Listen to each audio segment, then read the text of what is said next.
Salut et bienvenue notre chaîne. Aujourd'hui nous allons vous parler Sheila Breeze. Annie Chancel, née dans un modeste quartier de Créteil, au sud-est de Paris, a grandi dans une famille qui n'avait pas beaucoup d'argent, mais qui était riche en valeurs. Le père d'Annie, André Chancel, était un marchand de confiserie qui écumait les marchés de la banlieue parisienne, tandis que sa mère, Micheline Gauthier, se consacrait à élever ses enfants, les soutenant dans leur quotidien tout en gérant les affaires familiales. Le marché était un lieu fondamental dans la vie d'Annie, non seulement comme un lieu de travail, mais aussi comme un espace où se formait son identité. Enfant, Annie se familiarisait avec les couleurs vives des étals, l'odeur sucrée des bonbons et les bruits vivants des discussions animées des clients. Chaque matin, avant même que le soleil ne se lève, elle était déjà en route avec ses parents pour monter les étals.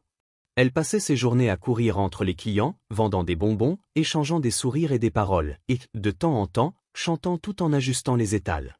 Son chant ne passait pas inaperçu, il était comme un souffle dans l'air frais du matin, un petit moment de magie qui séduisait les habitués. Les clients la surnommèrent vite la radio, une marque de tendresse pour la petite Annie qui, même en faisant ses tâches quotidiennes, apportait une touche de légèreté à leur journée. L'univers du marché était un endroit en perpétuel mouvement, mais Annie apprenait aussi l'importance de la constance et du travail bien fait. Bien que les affaires de ses parents fussent simples, elles formaient le socle de son éducation. Ces moments de marché seraient pour elle un terrain d'apprentissage sur la vie, les relations humaines et la discipline. L'école, bien que secondaire dans l'ordre de ses priorités, n'en demeurait pas moins un lieu où elle s'efforçait de se démarquer. Ce fut à l'école qu'Annie découvrit la musique de façon plus sérieuse, influencée par les quelques instants d'évasion qu'elle s'accordait. À l'âge de 8 ans, elle commença à prendre des cours de solfège et de piano, une discipline qui allait définir une part essentielle de sa vie.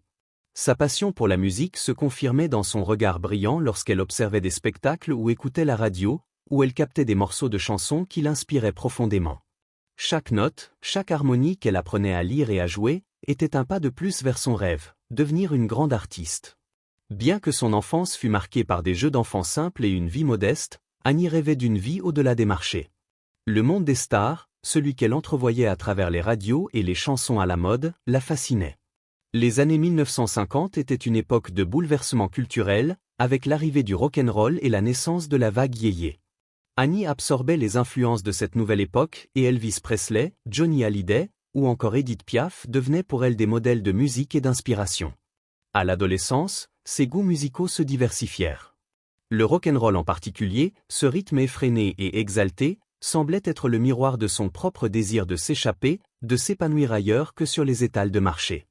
Elle se mit à imaginer de plus en plus la scène comme son avenir. Le rêve de quitter Créteil pour monter sur scène, pour chanter et partager sa musique avec le monde, se renforçait chaque jour. Annie se mettait déjà en tête de quitter sa ville, de partir à la recherche de l'univers qui semblait l'attirer comme un magnétisme puissant. Ainsi, dès l'âge de 15 ans, elle n'hésita pas à se lancer. Elle rejoignit un groupe de rock amateurs et se produisit lors de fêtes locales. L'adolescente qu'elle était, timide et pleine d'ambitions secrètes, vivait ses premières expériences comme des tremplins pour sa future carrière. Bien que ces groupes ne fussent que des formations locales, ces expériences allaient poser les bases solides de sa carrière, en lui permettant de se familiariser avec la scène, de gérer son stress et de créer une alchimie unique avec son public. Les petites scènes étaient l'antichambre de l'énorme carrière qui l'attendait. Elle chantait sans relâche, trouvant toujours de nouveaux moyens d'éblouir les foules, mais aussi de se découvrir elle-même. Sa voix, ses gestes, son énergie sur scène se raffinaient de concert. Cependant, même si ses rêves s'étoffaient et que l'aspiration à la célébrité la poussait à continuer, la jeune Annie était toujours ancrée dans ses racines. Ses premières années d'artiste avaient pour fondement un équilibre subtil entre l'ambition personnelle et l'amour de la musique. Elle s'accrochait à ses valeurs, qu'elles soient familiales ou professionnelles, et enchaînait les prestations comme des étapes d'une histoire qu'elle voulait écrire avec la musique. Mais il y avait encore du chemin à parcourir avant qu'Annie ne devienne Sheila, la star que tout le monde attendait. Le 14 septembre 1962, un jour qui allait marquer un tournant dans la vie d'Annie Chancel, changea le cours de son destin. Ce jour-là, à l'âge de 17 ans, elle se rendit à une audition dans un ancien cinéma parisien. Grâce à son réseau de contacts et à sa passion débordante pour la musique, elle eut l'opportunité de se produire devant un petit public, dont faisait partie un producteur influent, Claude Kerrer. Ce dernier, réputé pour son flair commercial, perçut immédiatement le potentiel de la jeune fille. Ce qui suivit était un enchaînement rapide d'événements qui allaient transformer une adolescente inconnue en une star mondiale. Kerrer, sans tarder, entreprit de faire signer un contrat à Annie. Elle était promise à une carrière prometteuse, et Kerrer, en bon stratège, décida de lui offrir une nouvelle identité. Le nom d'Annie Chancel cédait la place à celui de Sheila. Cette métamorphose n'était pas simplement une nouvelle appellation, mais un véritable rebranding, une construction soigneuse d'une image publique. Sheila, la jeune écolière à la blouse blanche et à la jupe à carreaux, aux cheveux soigneusement noués en couette, devenait l'emblème d'une nouvelle ère de la musique pop en France. Cette image, douce et naïve, cachait cependant une réalité bien plus dure. Claude Kerrer, dans son empressement à faire de Sheila une star, lui imposa un programme d'enregistrement strict, avec peu de temps pour le repos ou le développement personnel. Les séances en studio s'enchaînaient, et Sheila, bien que toujours une enfant dans l'âme, se retrouva rapidement noyée dans un rythme de travail effréné. Il n'y avait pas de place pour la spontanéité dans cette vie calculée où chaque note de musique, chaque apparition publique, était minutieusement orchestrée pour maximiser les bénéfices. Son premier single Sheila sortit en novembre 1962, mais c'est l'hymne de 1963 L'école est finie qui la propulsa au sommet. Cette chanson devint un phénomène de société, un miroir de la jeunesse française, avide de modernité et de changement. Elle devint la voix d'une génération, insouciante et pleine de rêves. La chanson propulse sa carrière vers des sommets inattendus. Mais à mesure que son succès grandissait, les signes d'une exploitation implacable commençaient à émerger. Kerrer, concentré sur les bénéfices financiers, privilégiait les enregistrements en studio aux prestations scéniques. Le système de production était devenu une machine bien huilée, mais Sheila, alors âgée de seulement 18 ans, commença à ressentir l'impact d'un rythme de travail insoutenable. À 18 ans, après avoir chanté sans relâche lors d'un concert à Rouen, Sheila s'effondra en plein spectacle. Ses 40 kilos à peine, la fatigue accumulée des enregistrements incessants et des apparitions publiques se faisait sentir.